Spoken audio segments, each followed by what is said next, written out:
ഇവിടെ മുതൽ കണ്ടോ, ഇതാ ഹൈലൈറ്റ്. ചേച്ചി ഇതുപോലെ ചേച്ചിയുടെ ഒരു പഴയ സിനിമ പുലിവാൽ കല്യാണം എന്ന് പറയുന്ന ഒരു സിനിമയില് ചേച്ചി അഭിനയിച്ച റോൾ ഉണ്ടായിരുന്നല്ലോ, സലീം കുമാറിന്റെ പാർട്ണറായിട്ട് ഒരു റോൾ അഭിനയിച്ചിട്ടുണ്ടായിരുന്നു. അപ്പൊ അതിനകത്തൊരു ഡബിൾ മീനിങ്ങിൽ ഒരു കാര്യം പറയുന്നുണ്ട്, മുഖം കണ്ടാൽ അറിയാം എന്തും വാരിക്കോരി കൊടുക്കുന്ന ആളാണെന്ന്. ഒരു ഡബിൾ മീനിങ്ങിലെ കാര്യമാണ്. അപ്പൊ ആ വേഷം അറിഞ്ഞുകൊണ്ട് തന്നെ ചേച്ചി എടുത്തതാണോ?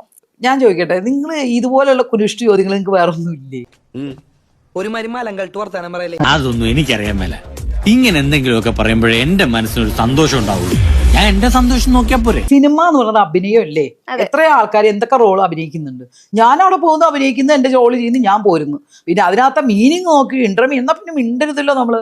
നിങ്ങൾക്ക് ഇത് ചോദിക്കാൻ തന്നെ നിങ്ങൾക്ക് എന്താ അവകാശമുള്ളത്? വിദ്യാഭ്യാസം ഉണ്ടായതുകൊണ്ടൊന്നും ഒരു പ്രയോജനം ഇല്ലെന്ന് ഇപ്പൊ എനിക്ക് മനസ്സിലായി. തലയ്ക്കകത്ത് ആൾതാമസം വേണം.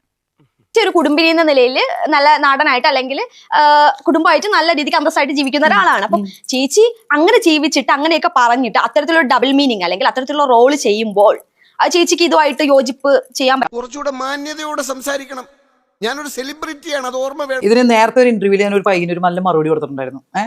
അടിച്ച് മോതകുറ്റി പൊളിക്കാൻ പോയതാണ് ഞാൻ. കാരണം മനസ്സിലായോ? എനിക്ക് ഈ മാതിരി നിങ്ങളിലൊക്കെ കാണുന്ന ഒരു ഇന്റർവ്യൂവിന്റെ ഒരു കുറച്ച് നല്ല ഇന്റർവ്യൂ ആണ് ചെയ്യുന്നതെന്ന് വെച്ചിട്ടാണ് നമ്മളൊക്കെ വന്നിരിക്കുക. നിങ്ങൾ ഈ റീച്ച് കിട്ടാൻ എന്തിനു വേണ്ടിയിട്ട്? നിനക്കൊക്കെ എന്ത് കണ്ടാലും അങ്ങനെ തോന്നും. അതിനിടയ്ക്ക് ഈ അഭിനയിക്കുന്ന റോൾ ഇന്റർമീനിങ്ങിൽ ഞാൻ യഥാർത്ഥ്യമാണോ, ഞാൻ കുലസ്ത്രീയാണോ, കുടുംബിനിയാണോ, ഇതൊന്നും അല്ല നമ്മൾക്ക് വേണ്ടത്. നമുക്കല്ലാതെ എന്തെല്ലാം ചോദ്യങ്ങൾ ചോദിക്കാനുണ്ട്. ഇത് ചോദിച്ചുകൊണ്ട് മോക്ക് വല്ല സുഖം കിട്ടുന്നുണ്ട്.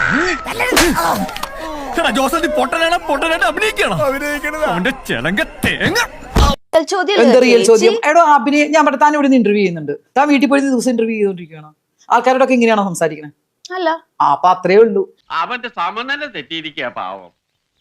അപ്പൊ അഭിനയിക്കാൻ ഏത് റോൾ കിട്ടിയാലും ഞാൻ പിന്നെ എന്റെ ജോലി അഭിനയല്ലേ.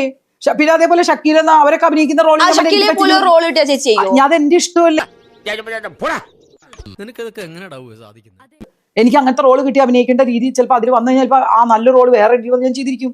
എന്റെ ജോലി അഭിനയം. ചേച്ചിയുടെ കുടുംബിനി പോവില്ലേ? എവിടെ പോണു? അത് മനസ്സിലാക്കാൻ വിവരമുള്ള ആൾക്കാരാണ് ഈ സമൂഹത്തിൽ. ഇപ്പൊ ഇവിടെ ഇന്റർവ്യൂ ചെയ്യാനിരിക്കുന്നുണ്ട്, നമുക്ക് വേറെ എന്തെങ്കിലും വൃത്തികേടോ അല്ലെങ്കിൽ എന്തെങ്കിലും വന്നാൽ എഴുന്നേറ്റ് പോയില്ലേ? കേട്ടോണ്ടിരിക്കുവോ?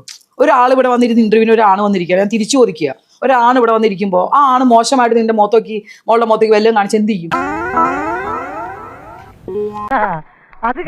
അപ്പൊ പഞ്ചവർണം, ഞാൻ ആ ഒരു പഞ്ചവർണ്ണം എന്നുള്ള ക്യാരക്ടർ തിളക്കത്തിൽ ചെയ്തിട്ടുണ്ട്, മുണ്ടും ബ്ലൗസ് ഇട്ട് അഭിനയിച്ചിട്ടുണ്ട്. അത് കുറച്ച് ഓവറായിട്ട് വൾഗറായിട്ട് ആ ചെയ്യണമെങ്കിൽ എന്നെ കൊണ്ട് പറ്റില്ലെന്ന് പറയാൻ എനിക്ക് അറിഞ്ഞൂടെ? അയ്യോ അങ്ങനെ പറഞ്ഞൂടാ, പിന്നെ ഞാൻ എന്തിനു വന്ന? ഷക്കീലെ പോലെ റോൾ കിട്ടിയാൽ ചേച്ചി ചെയ്യോ? അടിച്ച് മോതകുറ്റി പൊളിക്കാൻ ഞാൻ ആൾക്കാരോടൊക്കെ ഇങ്ങനെയാണോ സംസാരിക്കുന്നത്? ഞാൻ നീ അറിയുന്നു പ്രതീക്ഷിച്ചു. പോട്ടെ, എന്റെ മോൻ പോയി തൂങ്ങിച്ചത്. ഇതിനേക്കാ വലിയൊരു സഹായം അച്ഛന് ചെയ്യാൻ പറ്റില്ല. പിടിച്ചേ. ഞാൻ നീ അറിയുന്നു പ്രതീക്ഷിച്ചു. പോട്ടെ, ഞാൻ അങ്ങനെയൊന്നും ചെയ്യാൻ പാടില്ലായിരുന്നു. എനിക്കെല്ലാമായി തൃപ്തിയായി.